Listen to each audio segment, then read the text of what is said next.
বসো, মনে বসো, সবাই বসো, সবাই বসো।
ছেলেরা মেয়েরা একটু ছেলেরা একটু পিছনে হাসান হাসান আতিক তোমরা এই জায়গা দিয়ে একটু ফাঁকা রাখো। হ্যাঁ ওই জায়গায় একটু ফাঁকা রাখো মেয়েদের পিছনে।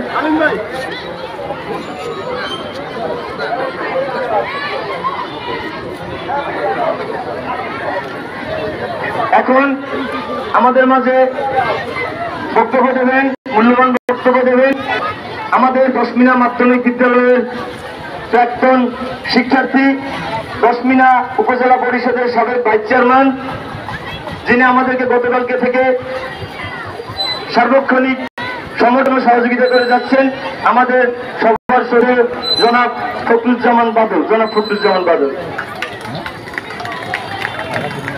বিসমিল্লাহির রহমানির রহিম। সম্মানিত শিক্ষার্থী ভাই বোনেরা, সম্মানিত শিক্ষার্থী ভাই বোনেরা, আপনারা এই 2 দিন আন্দোলন সংগ্রাম করেছেন। ইতিমধ্যে ওই কুলাঙ্গার ইফতিজা হাসান রাতের আধারে 10 মিনিট থেকে পালিয়ে গিয়েছে। এখন পর্যন্ত আমরা সরকারি ভাগ তাকে ছুটি দেওয়া হয়েছে 7 দিনের। এইমাত্র অতি সাহেব আমাকে ওটা দেখিয়েছেন। এই 7 দিনের মধ্যে আমাদের মাননীয় বিভাগীয় কমিশনার উনিও বিদেশে আছেন এবং অতিরিক্ত বিভাগীয় কমিশনার এই 7 দিনের মধ্যে হয়তোবা একটি অফিস আদেশ জারি করবেন। এর মধ্যে ইনশাআল্লাহ ইফতিজা সরকারি ভাবে তাকে অপসারণ করা হবে। তাই এই আন্দোলন সংগ্রামে ইতিমধ্যে গাজী সালাউদ্দিন আন্দোলনের কর্মসূচি ঘোষণা করেছে। 3 দিনের সভায় দিয়েছি আমরা। আগামী মঙ্গলবারের মধ্যে আনুষ্ঠানিকভাবে অফিস আদেশ দেওয়া পর্যন্ত আমাদের আন্দোলন অব্যাহত থাকবে। আন্দোলন অব্যাহত থাকবে। কি রাজি আছেন আপনারা? রাজি আছেন? কিন্তু হাত জায়গায় দেখেন, হাত জায়গায় দেখেন সংগ্রামী ভাইয়েরা।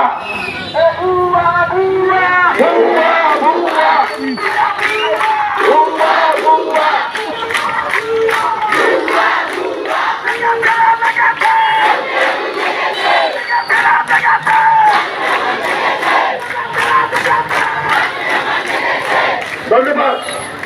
প্রিয় শিক্ষার্থী ভাই বোনেরা, ইতিমধ্যে বক্তারা বলেছেন 10 মিনিটে ঘুষ মুক্ত ঘুষমুক্ত অফিস হতে হবে। ঘুষ চাইলে কোন অফিসার যদি ঘুষ চায় সাথে সাথে তাকে ঘুষি দেবে। ঘুষমুক্ত দুর্নীতিমুক্ত কাশ্মীর চায়। কি রাজি আছে? রাজি আছে? তাই আমি বক্তৃতা দীর্ঘায় করবো না। আগামী মঙ্গলবার সকাল 10টায় এইখানে আপনারা সবাই উপস্থিত থাকবেন। 3 কর্মদিবস সময় আমাদের ছাত্র নেতারা পেয়েছেন। রবি, সোম, মঙ্গল সাপ্তাহিক মিটিং বন্ধের মধ্যে ইনশাল্লাহ আন্দোলন চিঠি না আসা পর্যন্ত, সরকারি আদেশ নেওয়া পর্যন্ত আন্দোলন অব্যাহত থাকবে ইনশাল্লাহ। তাই আমি আর বক্তব্য বাড়াবো না। পরিশেষে আন্দোলনের সাথে সাংবাদিক ভাইয়েরা, সুশীল সমাজ, সাবেক সকল ছাত্র নেতারা, স্থানীয় সুবিধান, স্থানীয় গণ্যমান্য ব্যক্তিগণ আমাদেরকে সহযোগিতা করেছে। তাই আন্দোলনের সকলের পক্ষ থেকে তাদের কাছে কৃতজ্ঞতা প্রকাশ করছি। বন্ধুরা, প্রিয় সাংবাদিক ভাইয়েরা, আপনাদের লেখালেখি অব্যাহত থাকার আহ্বান জানাচ্ছি। যতক্ষণ পর্যন্ত ইস্তেজাহারের অফিস আদেশ, বদলির অফিস আদেশ না আসা পর্যন্ত আপনারা আপনাদের কলমের মাধ্যমে জাতিকে জানিয়ে দেবেন। এই প্রত্যাশা রেখে সকল ছাত্রছাত্রী ভাই বোনদেরকে ধন্যবাদ জানিয়ে আগামী দিনে অন্যায়ের প্রতিবাদ আপনারা কাশ্মীরে করবেন। যে কোনো অন্যায়, যে কোনো অবিচার, যে কোনো শোষণমুক্ত সমাজ গঠনের জন্য যে কোনো অনিয়মের বিরুদ্ধে আগামী দিনে সত্তরভাবে আপনারা অংশগ্রহণ করবেন। এই আহ্বান রেখে অবস্থিত সকলকে ধন্যবাদ জানিয়ে এবং আমাদের সম্মানিত ওসি মহোদয়কে সহ পুলিশ প্রশাসনের সকলকে ধন্যবাদ জানিয়ে এবং সকল নেতৃবৃন্দকে ধন্যবাদ জানিয়ে আমি আমার বক্তৃতা শেষ করছি। এবারে সবার সমাপ্তি ঘোষণা করবেন।